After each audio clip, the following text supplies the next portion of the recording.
हंसी विभूषित करा नवनील दाभार पीतांबर धरुण बिंब पदाधरुष्ठान पूर्णेन्दु सुंदर मुखाधर विपिंद नेत्रा कृष्णात् परम किमपि तत्त्वमहं न जाने। प्रणव बोध में यह अध्याय है समाधि। समाधि किसे कहते हैं? इति अभेदेन अवस्थानं समाधि। इस प्रकार जो अभी पीछे कहा गया, इस प्रकार ब्रह्म से अभेद रूप से स्थित होना, ब्रह्म से अभेद होना। अभी हम लोगों का ब्रह्म से ही तो भेद है, देह से अभेद है, विचारों से अभेद है, लेकिन ब्रह्म से अभेद अभी नहीं। जो अभी स्थूल सूक्ष्म कारण और जो ये प्रक्रिया पढ़ी, इसमें ब्रह्मैवाहमस्मि, ब्रह्म से अभेद, केवल चिन्मात्र स्वरूपा, केवल चिन्मात्र स्वरूपा का जहाँ अनुभव होता है, और वहीं पर अहम आत्मा साक्षी केवल चिन्मात्र स्वरूपा, ये है, ये अनुभूति हो तो ब्रह्म से अभेद है। और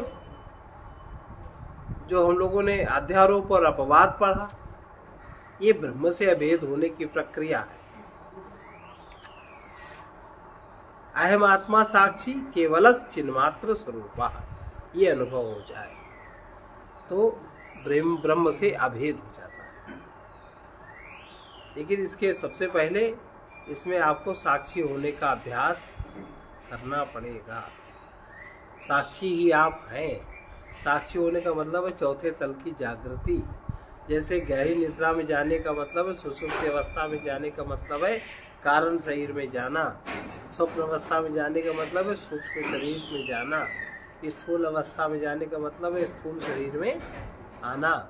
ऐसे ही साक्षी होने का अर्थ है कि चौथे शरीर की जागृति, आप चौथे तल। और जागृत अवस्था में अगर आप साक्षी का अभ्यास कर ले जाएं तो बहुत बड़ी सफलता हाथ लग गई।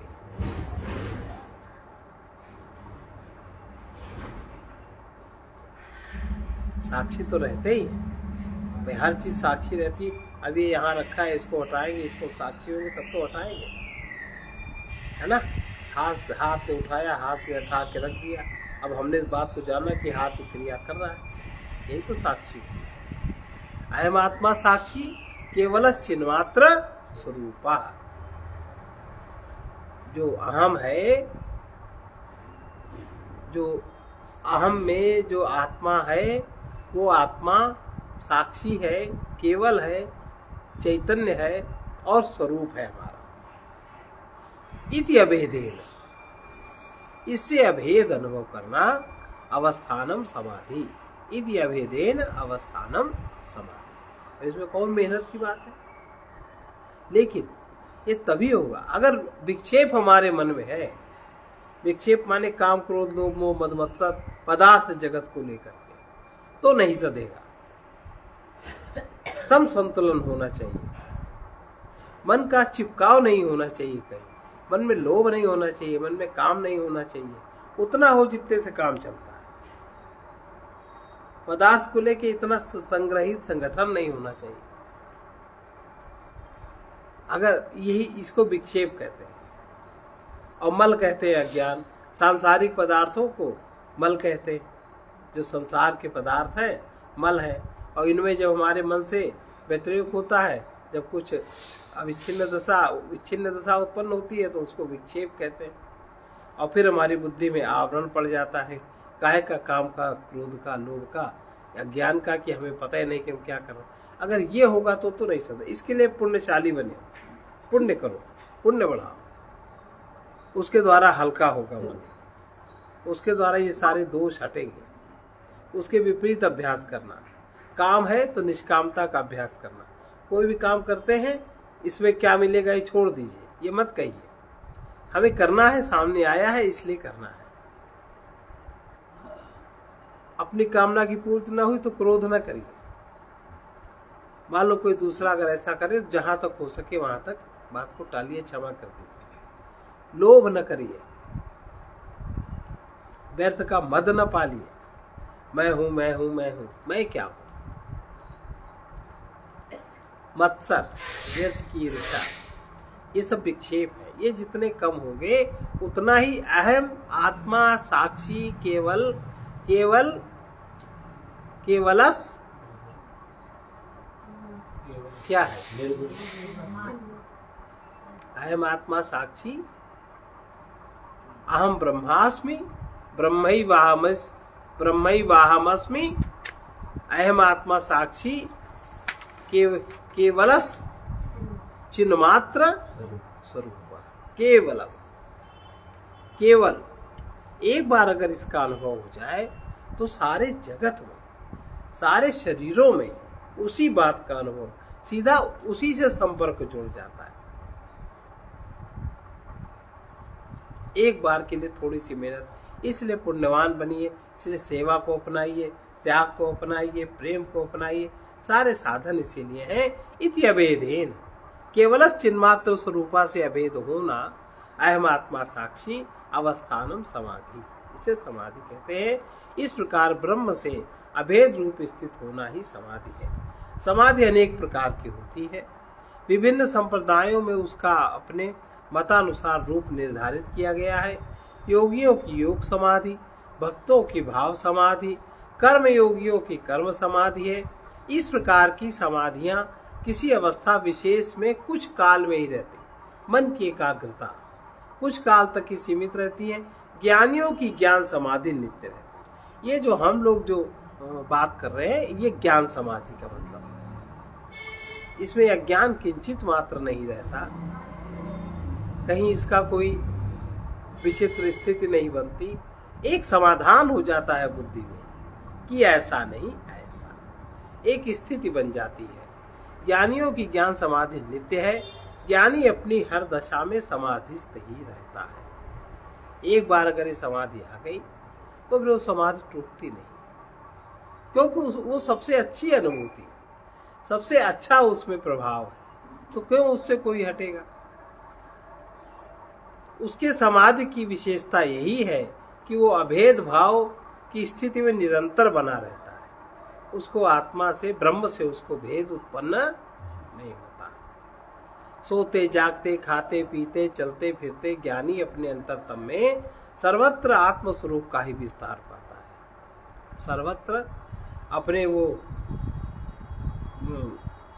व्यवहार जगत में साक्षी का विस्तार पाता है और अपने अंतरतम में सर्वत्र आत्म स्वरूप का विस्तार पाता है और अंतरतम में केवल चिन्मात्र स्वरूप का विस्तार पाता है। उसे आत्मा से भिन्न कुछ दिखाई नहीं देता। यही उसकी समाधि है। उसकी पकड़ आत्मा में होती है, उसकी दृष्टि आत्मा में होती है। बुद्धि में संभाव आ जाना ही समाधि है। अखंड एक रस आत्मा ही सम है। बुद्धि का उसी में लीन रहना संभाव है। इसी अवस्था में परमानंद, परम विश्राम है। ज्ञानी को एक बार इस प्रकार की समाधि प्राप्त हो गई तो फिर वो सदा उसी में रहता है। योगियों की तरह उसकी व्युत्थान अवस्था नहीं आती। ये बात अवश्य है कि प्रारंभ में यह अवस्था प्रयास पूर्वक बनानी होती है। निरंतर उपासना करने से ऐसी समाधि बनी रह सकती है, किंतु उपासना का निरंतर चलना आवश्यक है।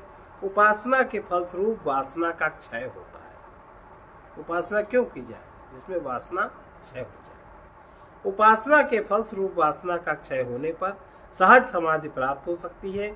ज्ञान से प्राप्त होने वाली समाधि में किसी प्रकार की अपेक्षा नहीं रहती। जो समाधि ज्ञान से प्राप्त होती है उसमें किसी प्रकार की अपेक्षा नहीं रहती। तटस्थ रहो।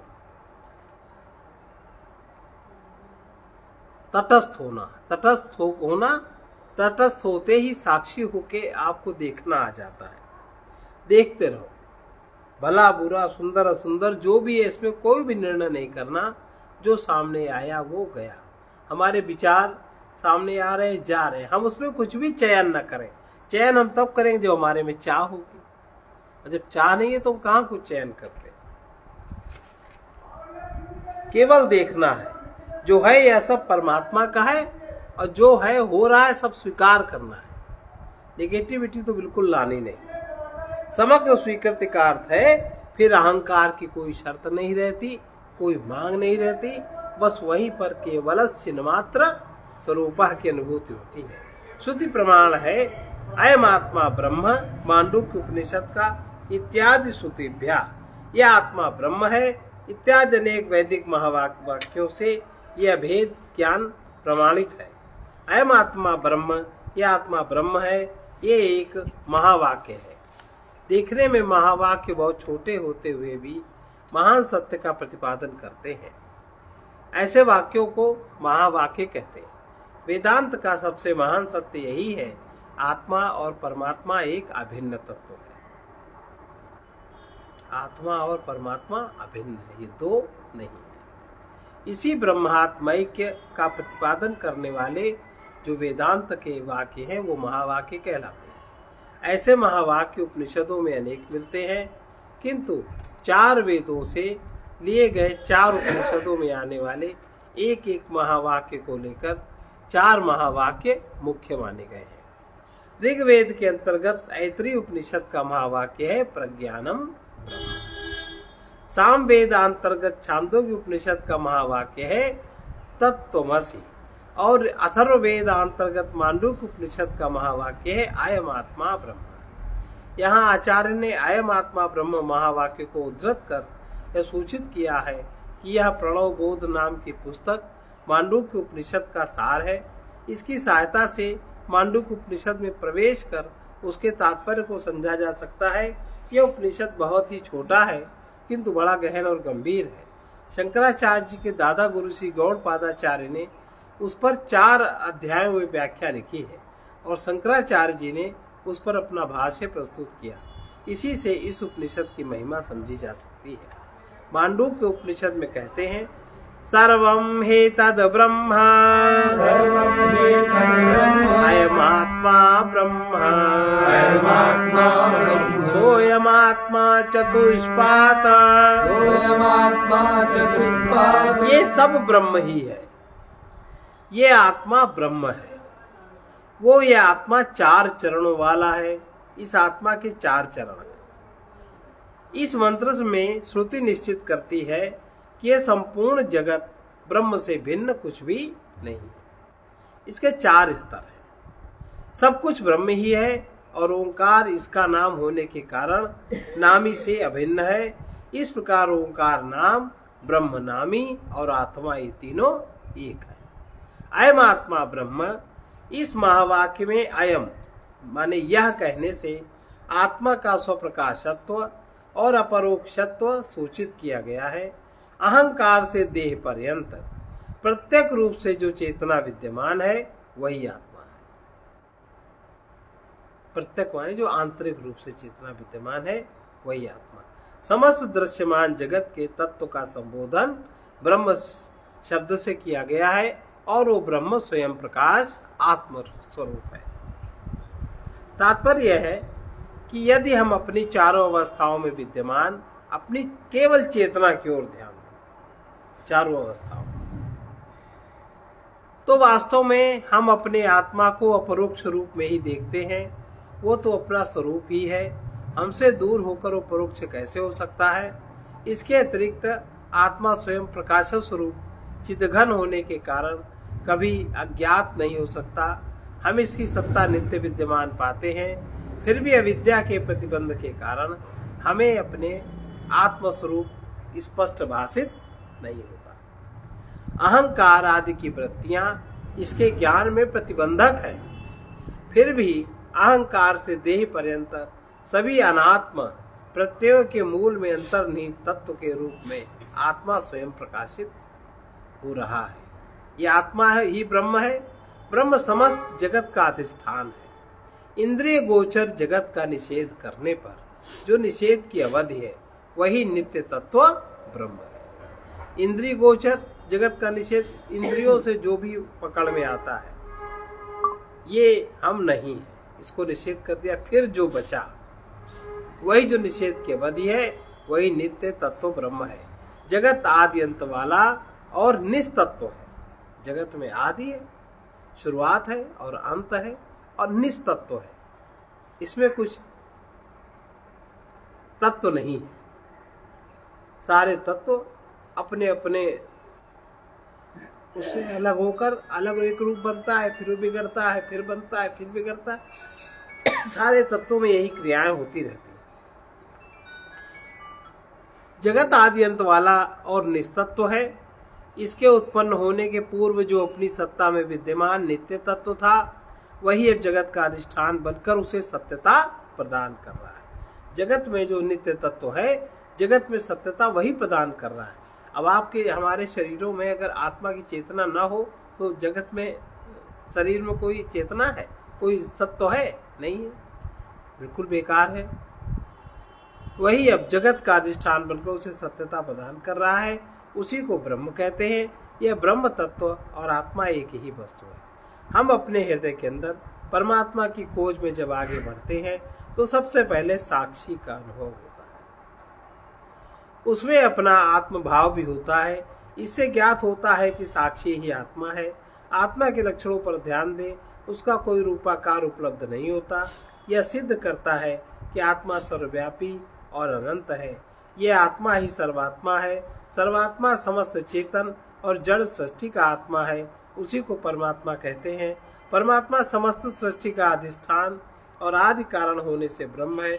इस प्रकार क्रम क्रम से विचार करते हुए साक्षी से ब्रह्म भाव तक पहुँचते हैं। इसी के साथ पूर्णता और विश्राम भी मिल जाता है। यही जीवन की पूर्णता है।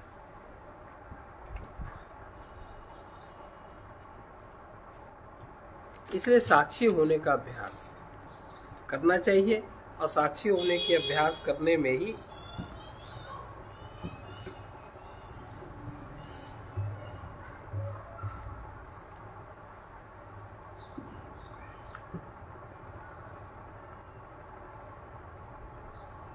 अहं ज्ञान में, साक्षी होने में जो अहं ज्ञान है, उस अहं ज्ञान में जब कुछ भी मेरा नहीं रहता, इसी को मुक्ति कहते हैं। मन में जब कुछ पदार्थ का मनन न रहे, बुद्धि में कोई विचार न रहे, तब चेतन आत्मा ही शेष रह जाता है। शांत मौन होकर मन को देखो, तब केवल चेतन स्वरूप ही शेष रहेगा। केवल चेतन का ध्यान ही मन का विश्राम है। मैं चेतन आत्मा, परमात्मा, मैं ब्रह्म हूँ, ये बार बार मनन करना चाहिए। प्रेम में, शांति में, आनंद में चेतना ही आत्मा है, ऐसा ध्यान रखना चाहिए। सत्य नाम सद्गुरु से पाया, सत्य नाम सद्गुरु से पाया।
वचन है, आत्मा में अनंत शक्ति सामर्थ्य एवं अनंत ज्ञान है।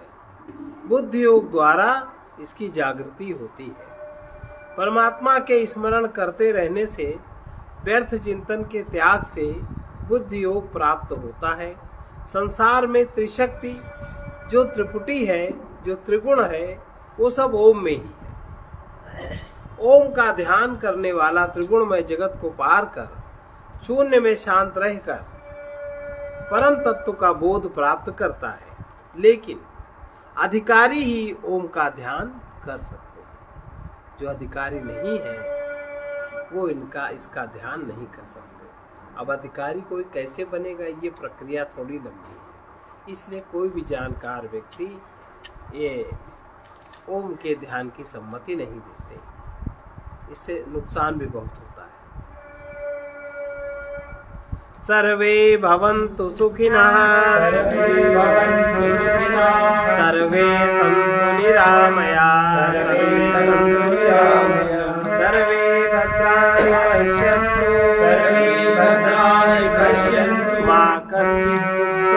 दुःखभाग् भवेत् कृष्णाय वासुदेवाय हरे परमात्मने प्रणतक्लेशनाशाय गोविन्दाय नमो नमः असतो मा सद्गमय तमसो मा ज्योतिर्गमय मृत्योर्मामृतं गमय ॐ पूर्णमदः पूर्णात् पूर्णमुदच्यते पूर्णस्य पूर्णमादाय